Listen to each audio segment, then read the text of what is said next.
Okay, so I've made a file here that is the proper print size, 250 pixels per inch, and I've just reversed these dimensions so I can have the vertical format. 12.3 by 18.4 makes a nice print on 13 by 19 paper. So I have just a plain background layer. I'll go over to File and then place my image. Oops, missed it. Here we go. Place the image. And this is just a picture a student took of me, one of the visual and digital arts majors here at AIC, with our school colors in the background right there. And now normally when you're doing HDR, it's when you're blending several different images together with different exposures. But what we can do right now is to sort of bypass that, is come up to Image menu, Adjustments, and then come down to HDR Toning right here. Click on that, and then you'll get the question, HDR Toning will flatten the document, do you want to proceed? Because yes, you say yes, because normally you'd have a couple of images that you're blending together. And then over here is your HDR Toning window. Now, you can experiment with, up here there's presets, so you can go with something like surrealistic high contrast,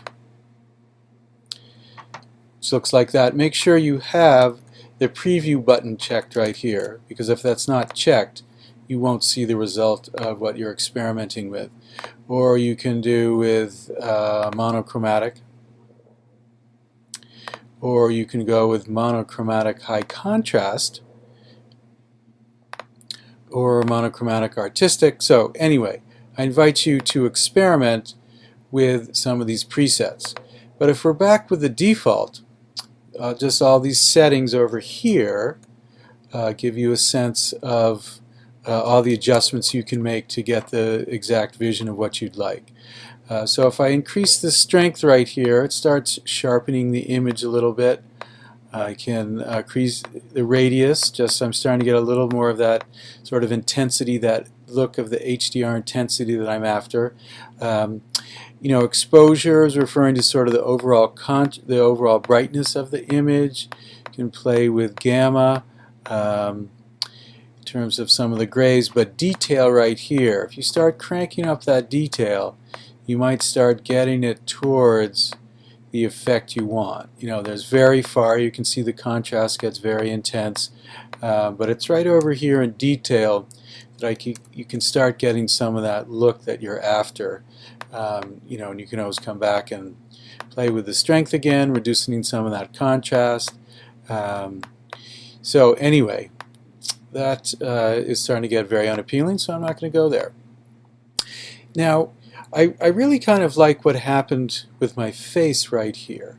But say, for example, if I really want to emphasize this look, I mean, if this is all you want, you can stop watching the video right now. But I feel this background is a little bit distracting because I want to emphasize the tonality and the effect on my face. I'm going to come over here to my tools, and in this menu you can either use the magic wand tool or the quick selection tool. I'm going to go with the quick selection tool, and I'm just going to sort of click and drag and paint. Now this is a very rough selection on the outside of my image because I just want to work with these areas, and right over here where it came in too much, I can press the, well, it's just loading the selection, so just take a moment. I just want to refine this edge a little bit right here. If I press the Option key, I get the minus sign in my quick select tool. So I'm taking these areas out of my selection as well as up here. So again, this is just very rough. But what I want to do is I want to work with that background area because I want to tone it down a little bit. So one thing I can do is when I have a selection made, I come over to my layers adjustment right here, and I'm going to click on hue and saturation. So I'm making an adjustment layer, and that shows up right here, and you can see it's showing up with the mask that I created. So what that means is if I start adjusting, say, my saturation in the background, it's only affecting the area that I selected. So in that case there, I took some of the color out to emphasize the foreground. I can make that background even darker, or I can make it lighter.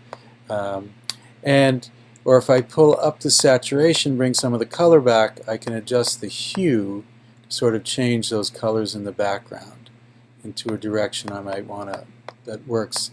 So those tones now are kind of balancing a little more what's going on. So just a little bonus there of working with adjustment layers and masks, but essentially that's how you can create an HDR effect with a portrait.